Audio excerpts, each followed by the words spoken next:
All right. So thank you everyone for coming. I had Harriet's thing right up here and then I was checking to make sure that no one emailed me. So now, all right, here's the bio. So our guest today is Harriet Shugarman. The topic is how to talk to your kids about climate change, which I know a lot of people are very interested in.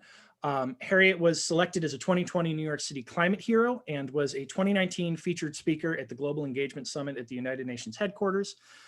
She's a sought after speaker, influencer, and connector in the climate movement. She's the executive director of ClimateMama, which is an online community that reaches individuals in over 110 countries and all 50 states. She's a leader and mentor with the Climate Reality Project, and she established the Climate Reality New York City Metro chapter, serving as its first chair. She was a recipient of the Climate Reality 2017 Green Ring Award and is also profiled in US Vice President Al Gore's 2017 book, An Inconvenient Sequel, Truth to Power. There's more.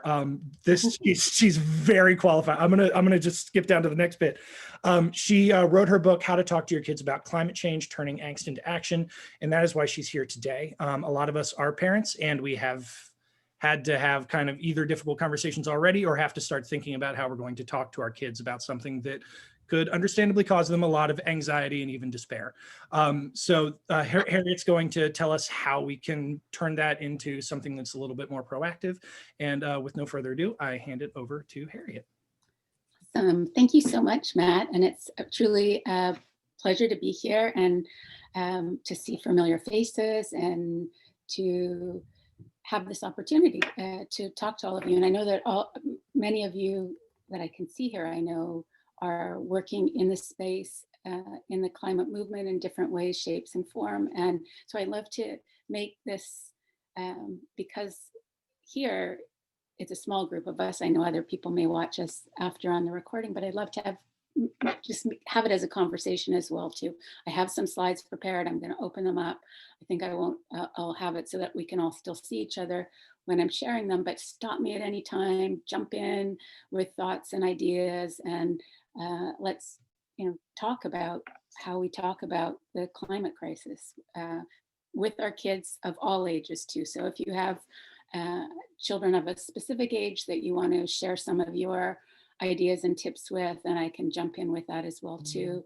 I said to Matt ahead of time when we got on earlier, in New Jersey in particular, we know that New Jersey is going to be the first state beginning in September 2021 to require climate education cross-curricular in 7 subjects, K through 12. And that's great and important, but it also brings with it challenges for our educators because it doesn't automatically bring funding for teacher training with it. And so while there's lots of work in creating resources now and conversations, I think as parents to understand, that's important for us to stay on top of that, to remind our school boards that that's part of what's required and that teachers need to be better prepared. So I'm going to talk about that too, the role that we can play in that regard. But in the meantime, let me just pull up my screen and share it. And I'm going to keep it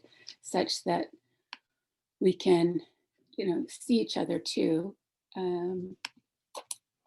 And I'll just move through it and then, jump in whenever you want. I'm going to take a moment too to read a section from the book. I thought I might do that as well, but I wanted to start with our ClimateMama motto, which sort of has guided me in the development of where the book goes to. And these are very simple things that my parents taught me that I imagine you, if you're a parent, teach your children and maybe heard from your parents too, right?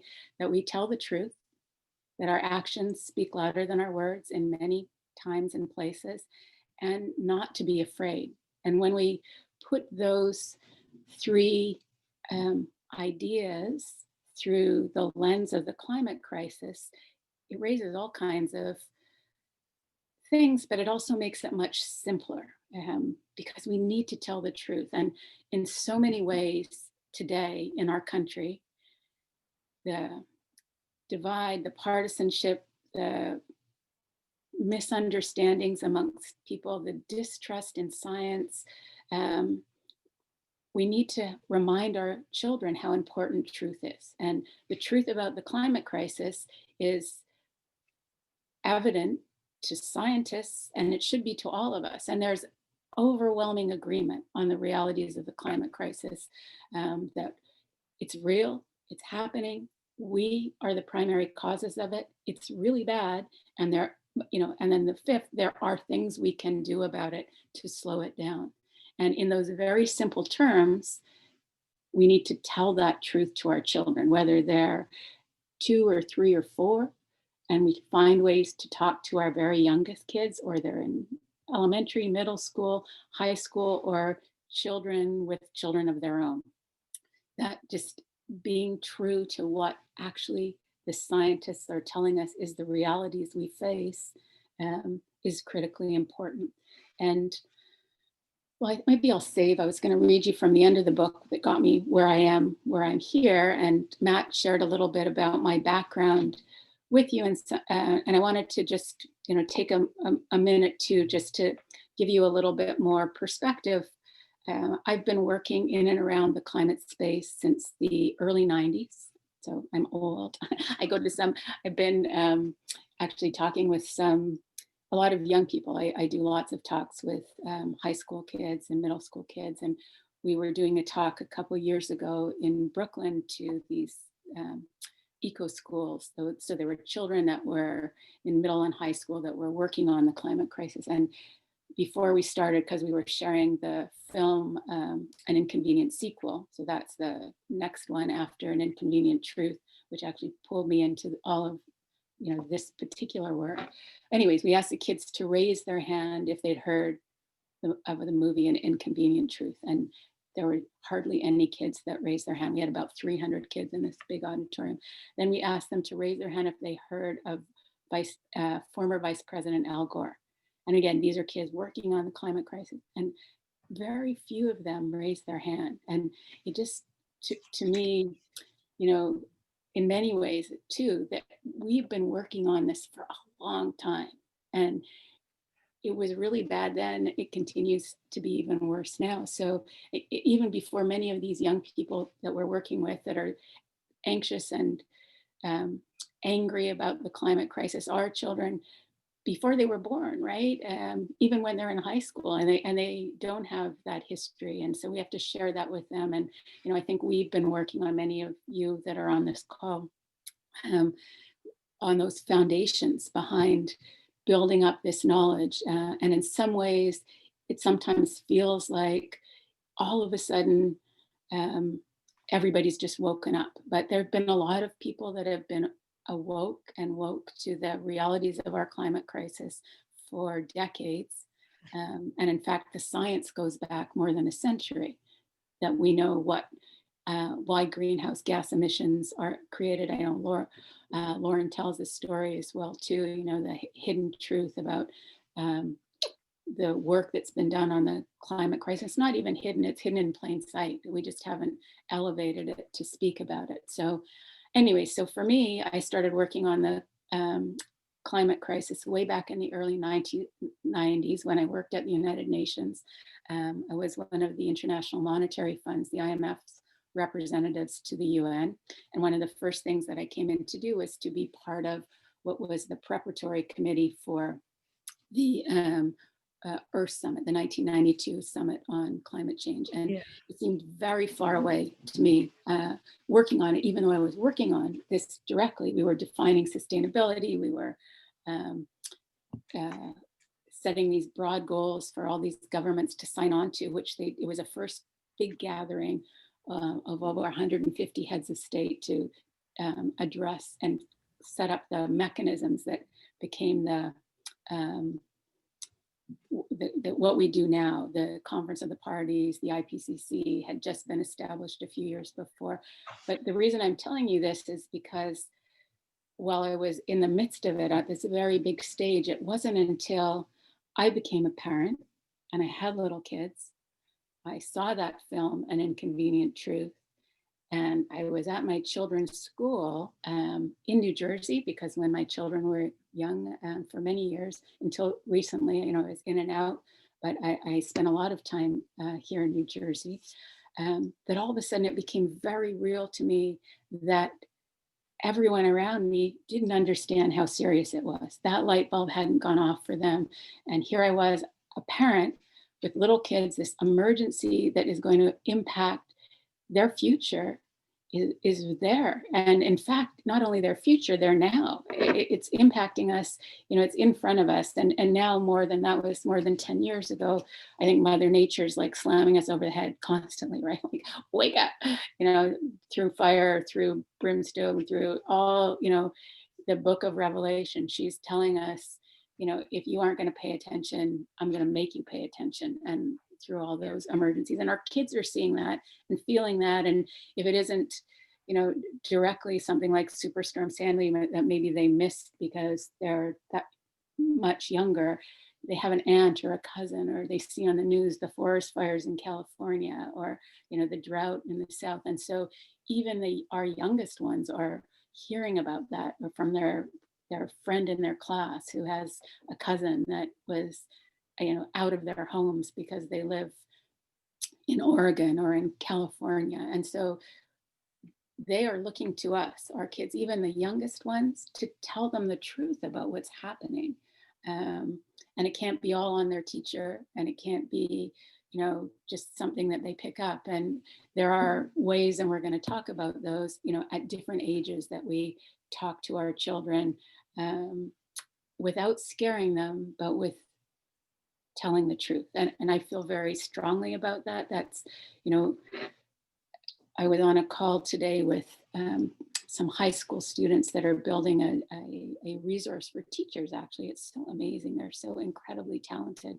And they were specifically talking to me because they were concerned about how do they create the section for elementary school kids. What's okay to talk to, Matt, to your kids who are really young, right?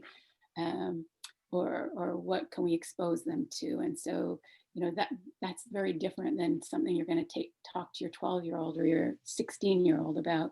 But we still tell them the truth, and then they can say the most amazing things, right? Because they speak with an honesty that, as we get older, we blur the lines, not necessarily of the truth, but things are much more direct when you're that age. Anyways, so let me go through some of these slides because, as you can see, I can talk a lot.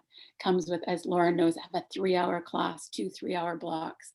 And so I have to fill a lot of time. So do jump in, but let me go through some of the slides. I put this one in a lot of my recent talks because this is a sort of a seminal moment in our human history.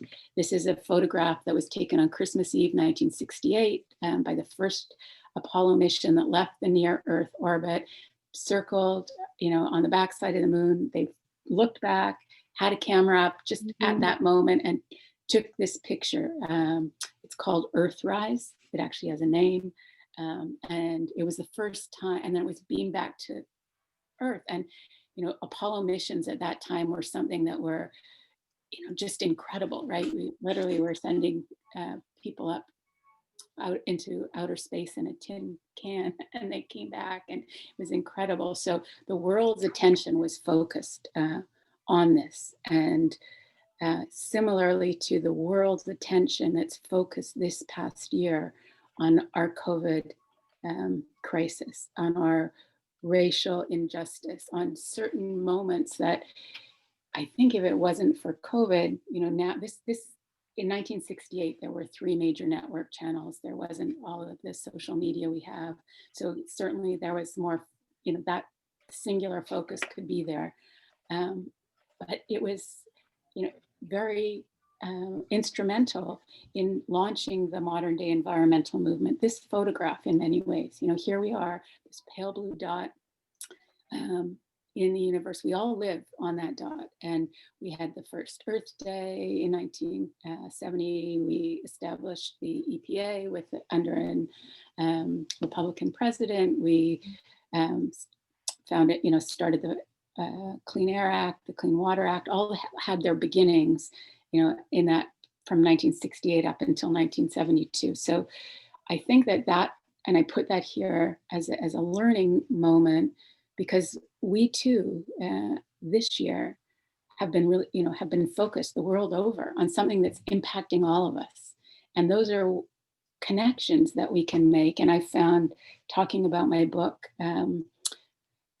which came out in May, so it didn't come out right in March, when you were talking, Matt, about the last time that you got together in person, because I think that was not a misunderstanding, but just coming to terms with what was happening was all of a sudden happened, but it was just also so traumatic. And I think my book came out before the murder of George Floyd, and after we come to some kind of understanding a bit with COVID. And so it allowed me to talk about both of those things all over the country in places that I don't know that I would have gotten to otherwise. And in a way that allowed me to make those connections for parents to be able to find ways to talk about those, incredible systemic problems and the climate crisis, right? We have done extraordinary things to address the COVID-19 crisis. We've taken so many personal sacrifices and individual actions that together collectively have created, hopefully, right, although we passed this terrible number of deaths in this country, I think today as a milestone, but our children know that and see that in our communities, right? We made masks, we have made dinners for first responders, we don't see our grandparents, we aren't hugging our friends because we don't want others to get sick. And so we are going to have to do hard things to address the climate crisis. And our children are going to have to do those hard things throughout their lives. Yes. But then there's positive things that can come out of that, right? We're keeping people alive. We're getting through this, and so in similar ways, there are opportunities presented now in that singular focus, like we have at that moment back in 1968, to be able to have that shared experience. So I think that's an opportunity and a learning thing for all of us. So, anyways, to go through some of these points more quickly, but in terms of telling the truth, right? We trust in science. We need to be honest, yet we need to be age appropriate when we're talking to our kids. And we need to help our children see the power of the individual, because, right, that seems always so big, the climate crisis. What can I do? What can I do as a young person? And then the impact and the importance of the collective. So Matt was sharing with me a lot of the things that Red Bank has been doing as a community to become a more sustainable community. And those are, the local to the regional to the state to the national to the international, there's all levels. And I know that conflict, and many of you again are experts, you're all talking about these things in your own work as well too. And there's that tug and pull between individual and collective action. And actually just today, and I know Stephen's here and is a climate reality leader, but there was a blog post up on climate reality, and climate reality has been near and dear to my heart. So, it was doing that training for me when my children were young that helped me find my way to ClimateMama, and then so many of the things that I have been able to do, and ultimately writing this book. But anyways, it talked about the tug and pull of individual versus collective action. And I liked how they put it. I hadn't seen it before, so I'm going to just share it with you. This idea that it's like Swiss cheese, right? That it's cheese with all these holes in it, and you turning off your lights, or making sure the town has a good recycling program, or all these things by themselves, they're not enough, right? But you block them over, and none of the holes fit exactly over. They all cover each other, and then they create a firm block. And doing similar things, washing your hands, wearing a mask, 6 feet apart.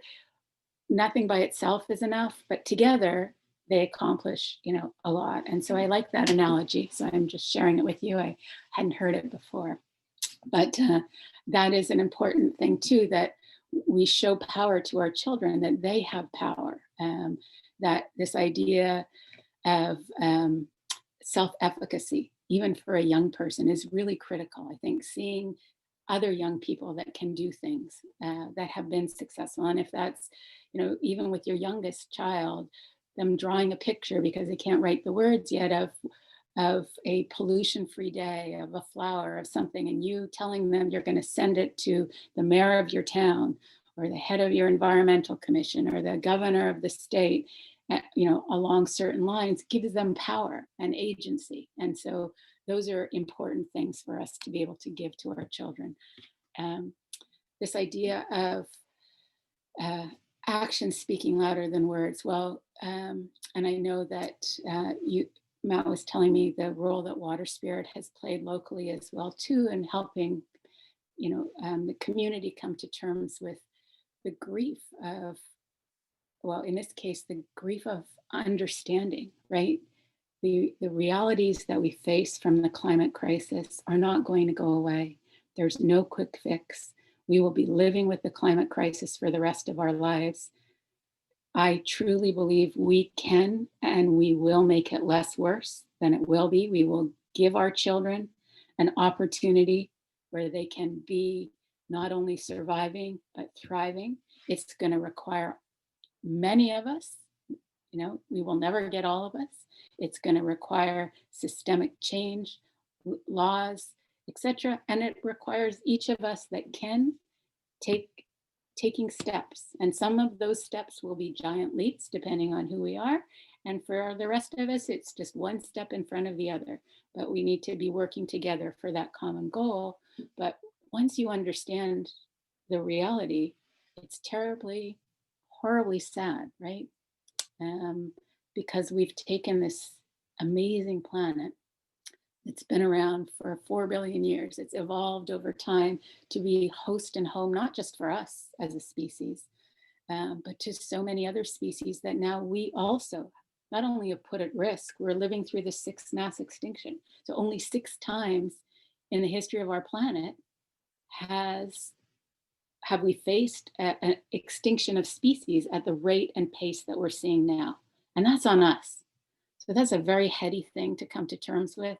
It's actually in some ways almost awe-inspiring that we as a singular species could create these dramatic changes. And lots of people who don't want to see or put their heads in the sand the realities of the climate crisis say that's not possible. How could we do that?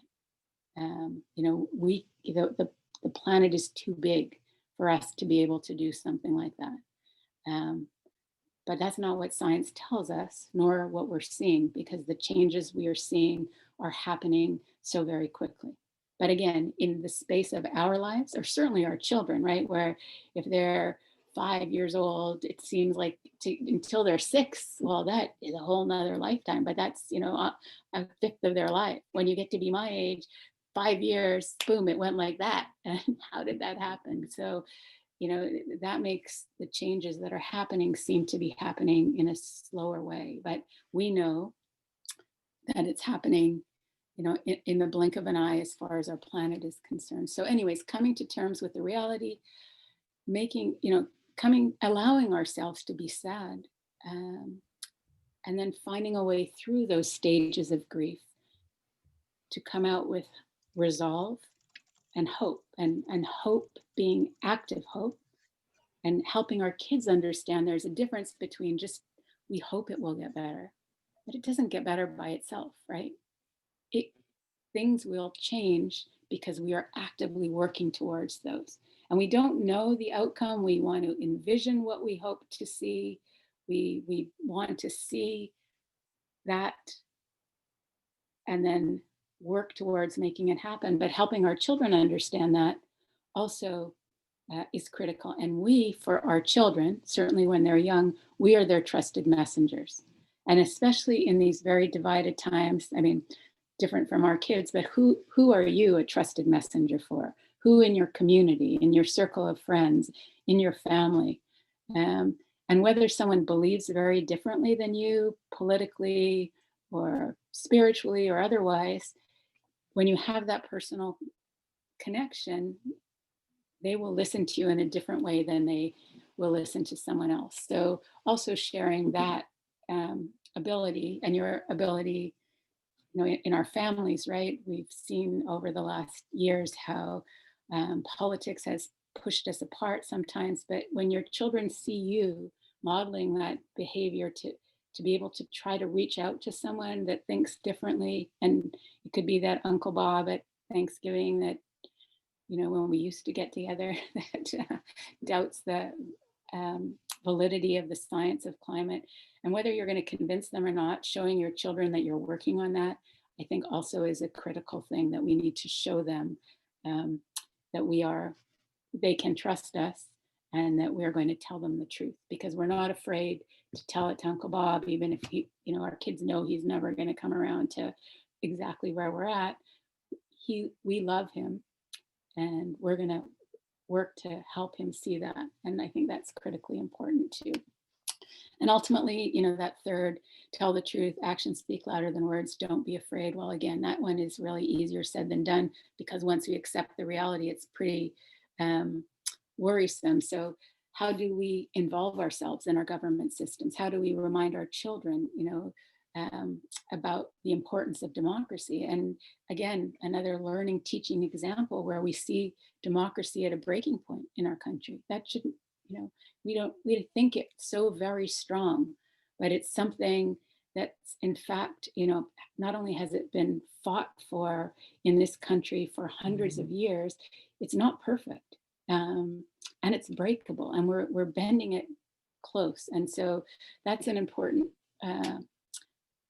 an important teaching opportunity for your kids as well, in terms of the importance of moving the conversation and then action, because we're beyond the point where we should have to convince anybody about the realities of the climate crisis, or that I truly believe that segment of the population, and certainly in New Jersey, and you can go to the Yale Climate Communications website, and they actually let you drill down by county, so you can see some of the beliefs, some of the, what people think about the climate crisis, what should be done, should it be taught in schools, what should we be doing on renewable energy. They actually drill down on a county level, so that's kind of interesting to be able to see that. Following up and being prepared, as I said before, showing our children that we follow through, literally planting seeds, and how awesome that you have a seed bank in your community, and nurturing them. Many people, again, Matt and I were talking about how many people have been growing gardens. How wonderful to get your hands dirty with your kids, digging in the mud, planting seeds. I had a birthday recently, and my family gave me, and I live in an apartment, and they gave me this grow thing that with seed pods, and it has lights, and I'm growing lettuce and basil and tomatoes, and I just planted them 4 days ago, and the sprouts are coming up, and every day I go and look at it, and it's so awesome. So it doesn't matter. I won't even say how old I am. I can't believe it. But however old you are, growing something and watching something grow is so amazing and special. And understanding too what's native to our communities, what's supposed to grow here, and what does grow here, because we've manicured our lawns, right? And have lawns. Like, why shouldn't we have gardens in our front yard instead of, and many communities actually don't allow you to do that. So that's also something, that we can have our kids involved with and discuss with our kids. Where does our food come from? Why is that important? How does that change with the climate crisis? So that, those are all important things as well. And then this is a quote from my book. And again, when I wrote the book, it said climate change, climate crisis. I think you can substitute COVID-19, racism, partisanship in there. And those are, again, it's all intersectional. So those opportunities to talk to our kids in a real way and bring those connections together are really, really important. And something else that's important, and then I'm going to stop actually. As I said, I can go on for a long time, but I want to hear if you have questions about what I've raised, or you want me to go in a certain direction. Another important thing that we can do is help our children tell their climate stories. And we can share our own stories with them. You know, you live near the shore's changing. If you went fishing, you know, as a family, what you can fish and what you can, you know, the bounties that our earth provided for us aren't the same.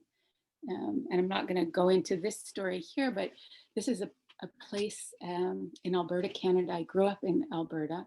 I spent my summers at a cottage on a lake. My mother spent her summers since she was 4 years old at the same cottage. It has running water now. It didn't have, you know, it's changed a little bit, but not much. This is the one place in my life that hasn't changed, but it's changing. It's changing because of humans and what we're doing pollution wise, and it's changing because of the climate crisis. And this was already almost, I think 8 years ago, but we had a fish die off. And then we had 2 years later, another fish die off. And that had never happened in my mother's 82 years of time spent at this lake. And in fact, the indigenous communities that live near this lake used to fish, even when I was young, commercial fish with nets. These are whitefish.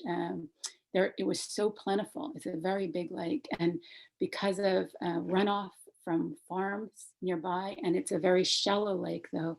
So because of the changing temperature, even in this part of Alberta, the algae blooms and just, you know, suck the oxygen out of the water. And we were, you know, pulling thousands of fish off the beach. And I have taken my children, not this year. I mean, now my children actually are in college. I'm going to show you a picture in a second.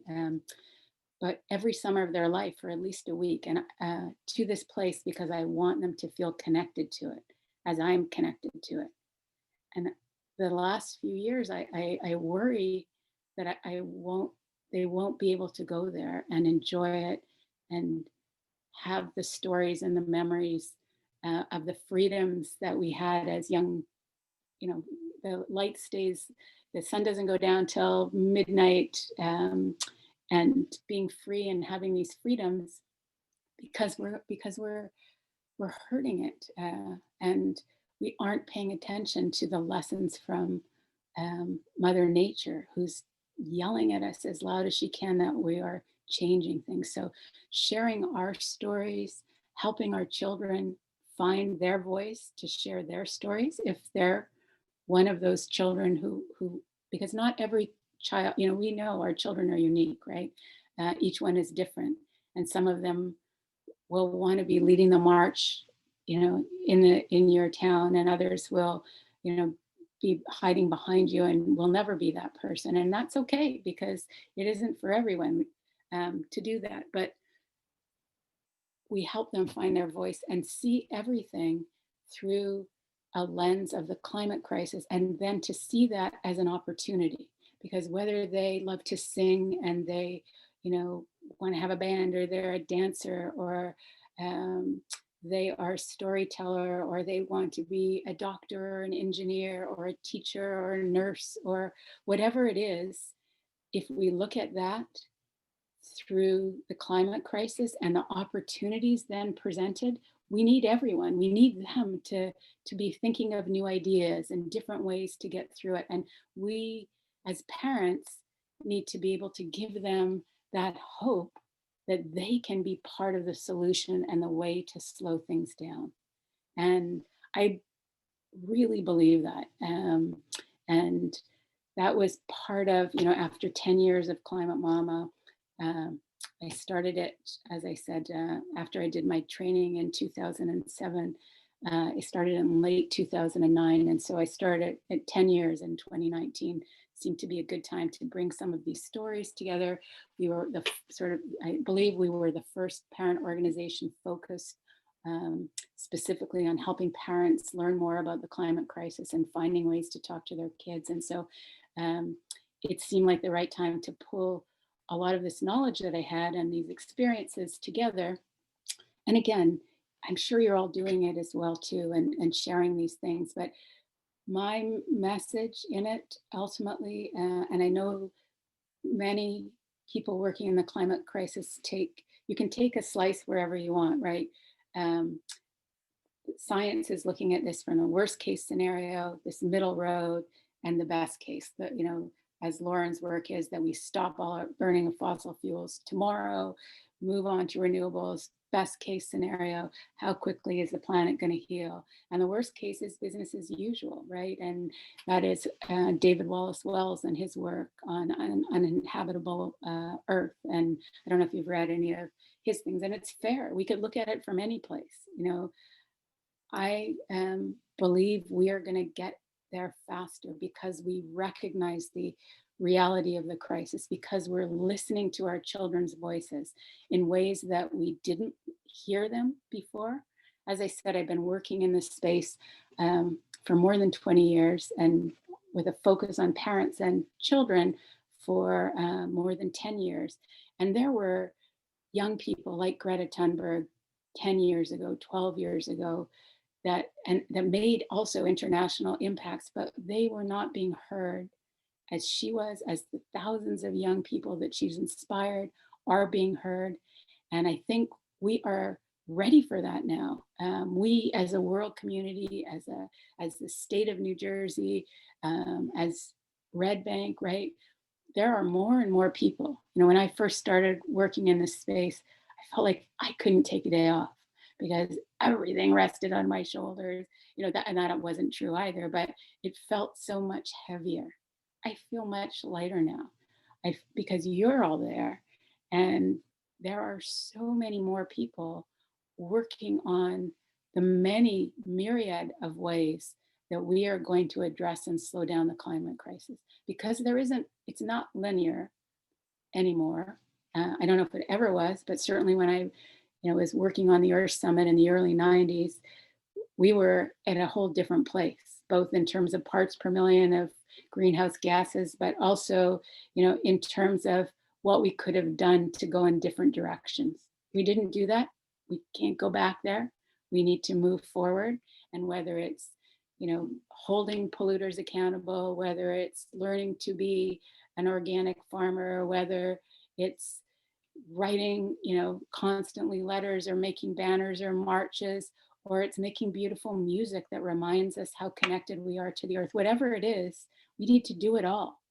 And so that, I think, for our children is a hopeful, that's what I've heard from parents and from young people, is that is hopeful to them, that the opportunities are infinite. As many as there are billions of people on this planet, there are ways forward to address the climate crisis. So who knows, because of the example that you set, what your child is going to do, and maybe they will be the ones that invent that thing that sucks the greenhouse gases out of the atmosphere, and then we're starting in a different place. But we're not there yet. We need to do many things, and it's going to require many, many, many of us. So I'm going to just share my children with you, and then I've talked longer than I imagined I was going to, and let you open it up for you. But time flies, right? And I put this in because in 2018, right, with the IPCC report, the International Panel on Climate Change, and we had the National Climate Assessment in the US, that we were told that by 2030, so that was then 12 years, we would pass these places that we couldn't come back from. And I think that also important to remind your children that that doesn't mean the world ends in 2030. And I think I meet many young people actually that think that in some way, shape, or form. And that's, I think, really scary to them. And I think we have to pull back from that. We are going to pass thresholds, and we're seeing how quickly the impacts that we're doing to our planet are coming to fruition, and then it's going to take time for our planet to heal. But there's new science coming out every day, science that telling us that if we did stop our greenhouse gas emissions, actually the planet would heal a lot faster than we thought even 5 years ago it would be capable of doing. So there are reasons to be hopeful, but at the same time, we can't set 2050 goals as a nation or as a state. We can't set 2035 goals. We need near-term goals in the policy work that's going to turn into action. So that's important too, because I feel like I look the same as I did 12 years ago, and that's because I'm not wearing my glasses when I look in the mirror mostly. But when I look at pictures of my children, oh boy, they're different people. They're grown-ups, they are young adults. So I know if you have young children and you're on this call, it may seem like it just lasts forever and it's all encompassing. Let me tell you, people told me this, and I'm saying that, now as the elder sharing that, it goes like that. And my son is in graduate school. My daughter is going to graduate from college in May. And our planet is changing that fast too, because of what we're doing to her. So I will stop, Matt. I'm going to stop sharing my screen. I chatted for a long time. But yeah, sorry. I'd love to hear from all of you as well. Thoughts, questions. If anyone wants to, if you don't want to talk and you want to write it in the chat, I will read it. Also, just something to note, Blair's presentation on eco-anxiety and kind of coping with it is, I believe that's up on our YouTube page at this point. So that was another thing that we kind of, a lot of how this came up in the first place was Blair was kind of talking about eco-anxiety and coping with that. And they do, is it the Good Grief Network? Is that what it's called? Oh, yeah. They do kind of a 10-step grief program to kind of like help process it. And it was really interesting. So if you haven't seen that, definitely check that out, because it's a useful way to kind of come to terms with some of the more intense feelings around climate. No, that's a wonderful program. I know the folks that started it. So yeah. I'm glad you brought it to the community, and it's so important, Blair. Yeah, we see it not only with us as parents, right, with our children. Yeah. Thank you for the shout out, Matt. And I agree, the Good Grief Network is a wonderful program, a wonderful group of people. I'm glad that you know it. And I had a question for you that wasn't related to that. I guess I was just curious to know whether your strategies for speaking with children change, or in what ways they might change when some of the impacts that they're seeing of the climate crisis are more acute in their communities versus more, say, distributed. And here, like, the image that comes to mind that's sparking this question is, say, a child living in the path of wildfires in California versus, say, my fourth grader on the Jersey Shore, where, New Jersey's average temperature is rising very rapidly, but the effects, at least where we are, seem rather diffuse or distributed, or not immediate today. Yeah, I have a colleague that lives in the Napa region, and her 5-year-old has been evacuated emergency because of fires 3 times in her life. And yeah, that is a very different and very real and very immediate wake up for everybody. And it shouldn't have to be for a 5-year-old. I think we should be able to, especially for our very youngest, help them develop that love of nature, importance of nature, talking about things, making things grow and growing gardens before we have to call it what it is.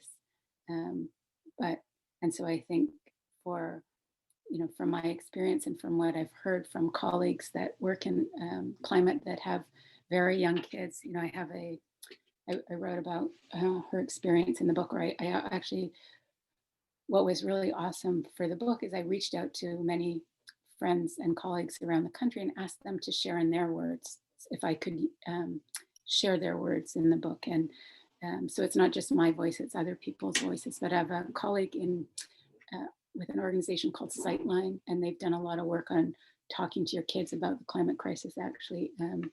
But and someone who's worked on that, and she has a very young child, and said that her 4-year-old, like point blank, asked her, you know, what are you doing about about climate change? And at 4, and because she's heard those words, you know, in her mom's life, and she said, you know, she works on it every day, and she's a communicator on it, and she just burst into tears because here was her baby just directly asking her those words, um,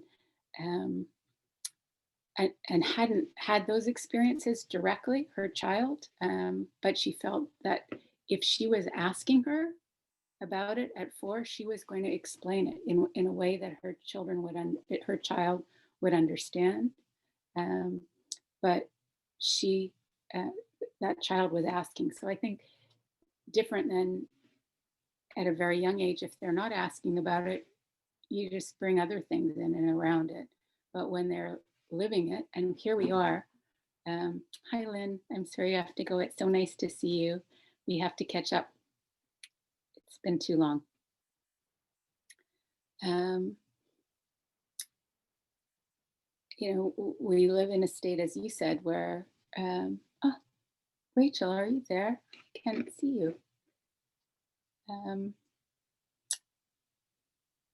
Anyways, we're living in a state where we are on the front lines, or New Jersey, New York, our region is on the front lines of the climate crisis. So even though it feels diffused maybe, there are real examples from beach erosion that you can, you know, when you're going for a walk on the beach, to talk about that with your child, to how it's impacting farmers, to the awesomeness of hopefully getting windmill, you know, offshore wind coming to New Jersey. And what does that mean for the whole country when it happens here? Like, and why are we pushing for that? So I think I've gotten off on a track there, but I think, yes, it's different if you're directly in the path. And there are a lot of resources, and I'm sure you're familiar with them from that grief perspective, from Save the Children, what happens when you go through a hurricane, or a big storm like we experience here, because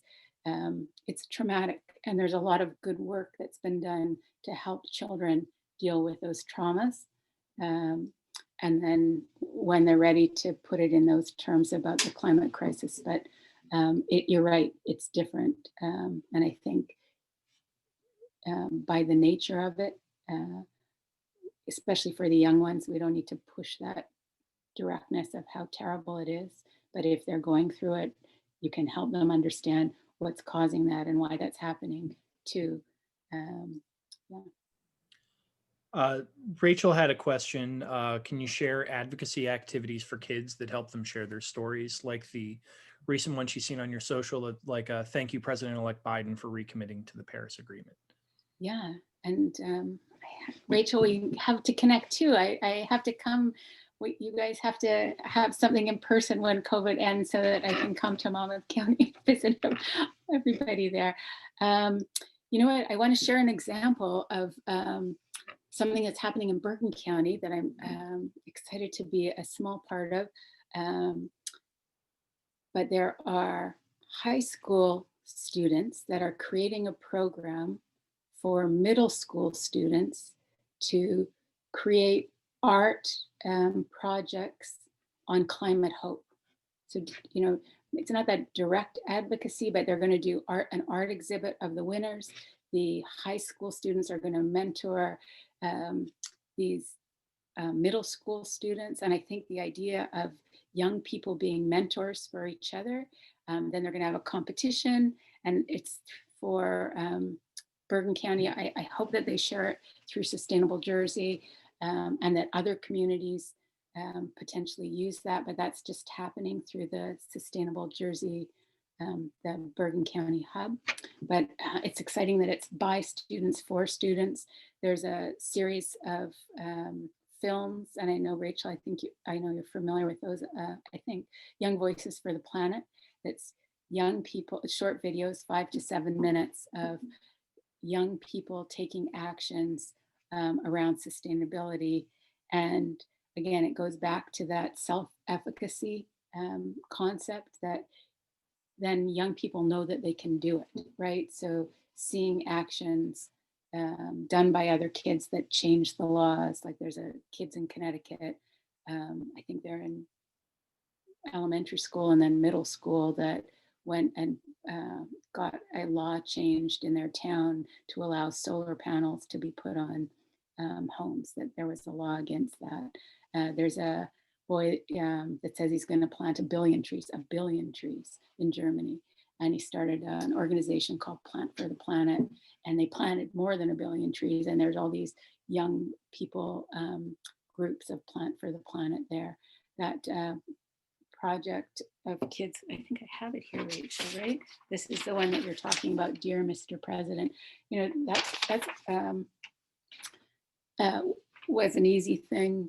And they were and that was to be shared on social media. But I think there are many opportunities that when we get asked to call the governor or sign a petition or something, to have our children draw a picture or write their own note, and then we'll forward it for them so they can take that action, not just us taking it for them. So I think every time you get asked to do something, there's a way to do it. And I know you've taken your kids to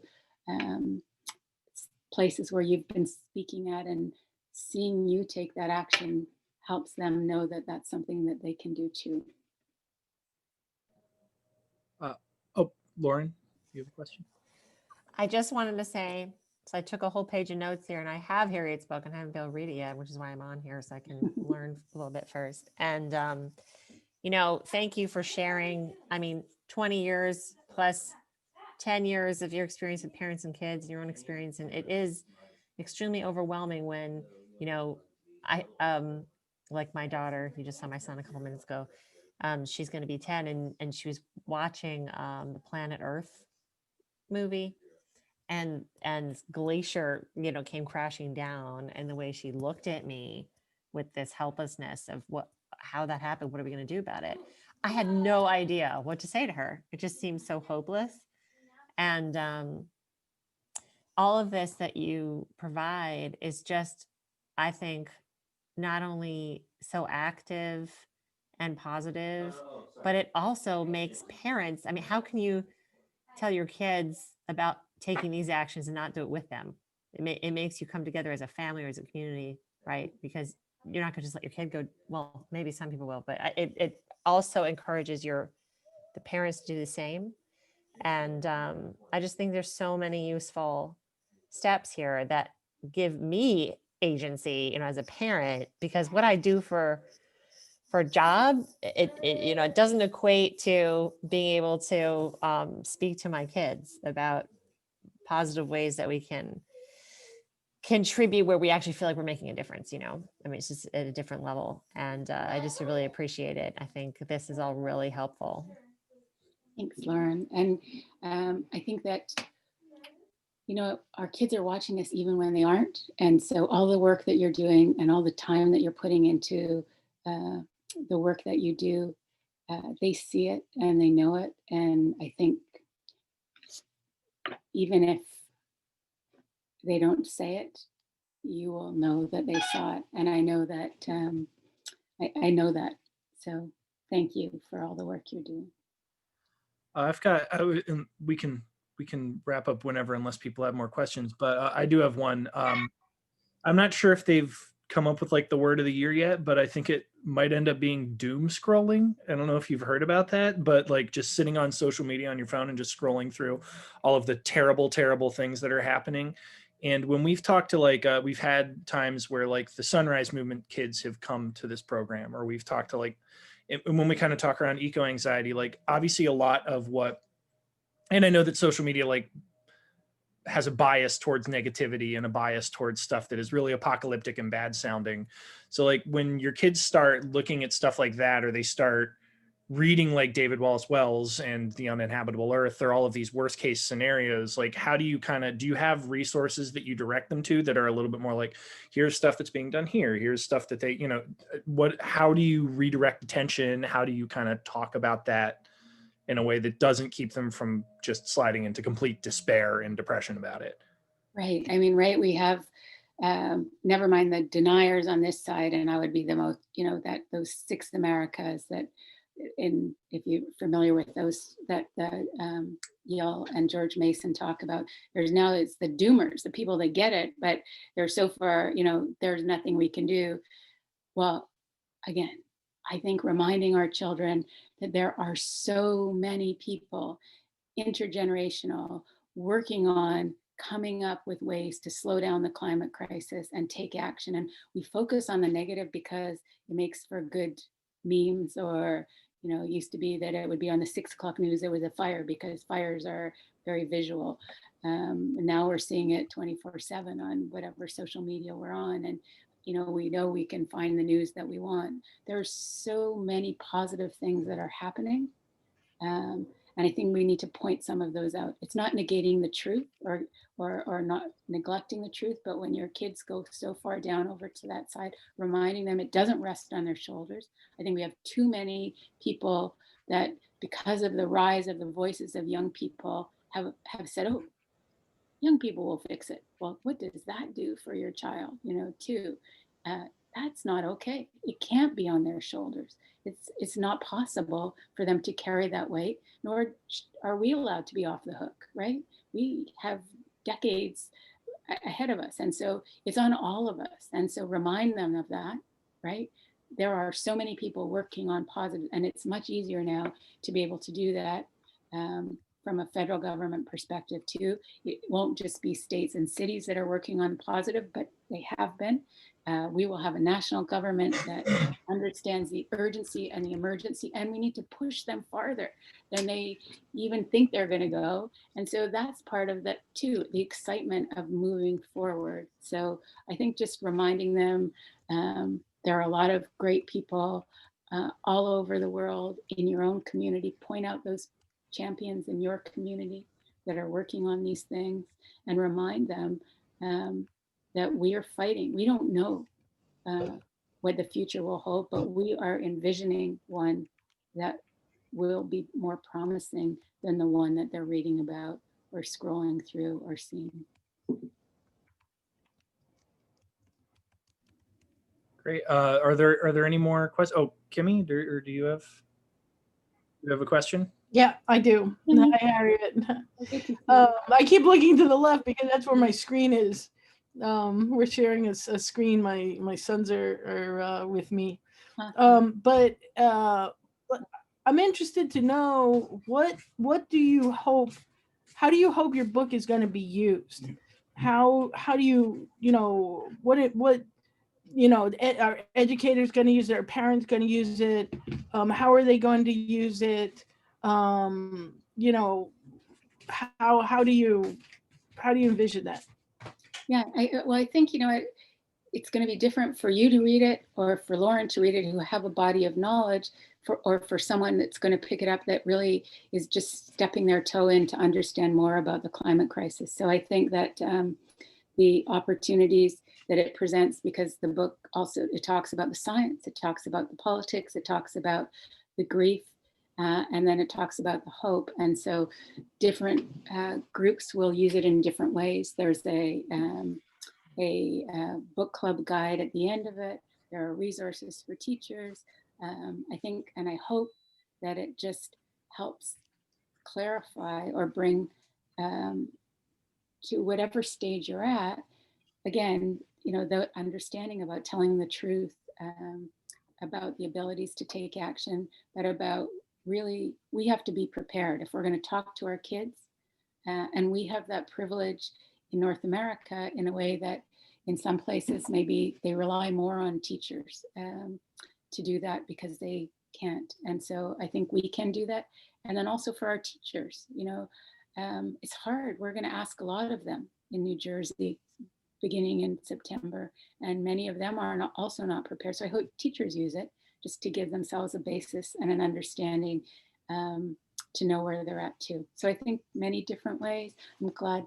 I think Matt told me that it's in your library. I hope it goes into libraries all around the country. I see that it's happening, so anybody can check it out and look at it. So thanks. for asking it. Thank you. And Good luck. Awesome. Yeah. Rachel had a question.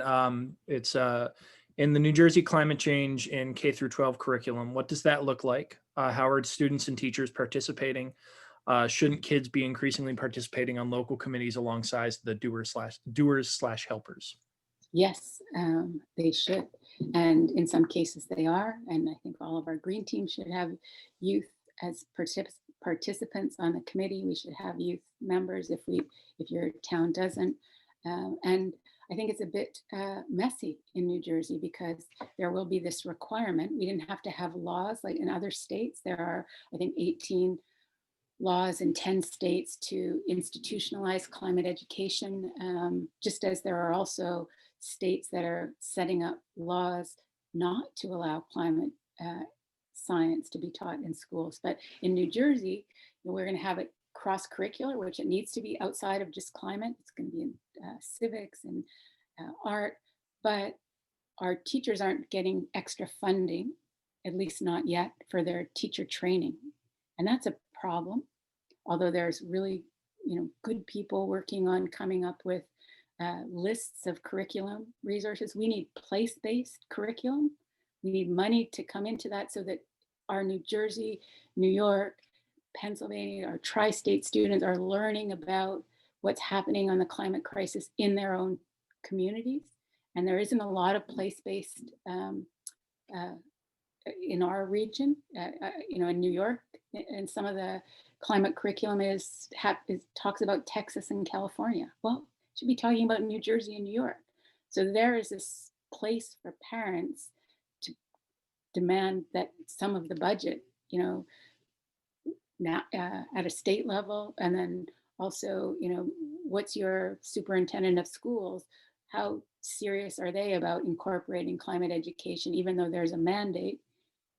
It's one thing to say there's a mandate. It's another thing that they're encouraged and supported by their, by the school board, that there's an opportunity for teachers to learn actually what's there, because there's a lot of misunderstanding, right? We misunderstand it as parents, so do educators. And if we don't, have workshops and training, then it is not going to be successful. So I think in New Jersey, that opportunity is there for those parents that are involved because the mandate is there, which is very exciting, but we can't just assume because that mandate is there that it's going to be successful without dedicated, support. And however that's presented, we'll have to see, but we need to be part of that. All right, great. Are there any more questions? Going once, going twice. All right.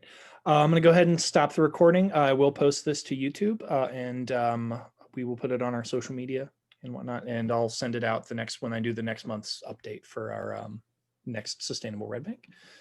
So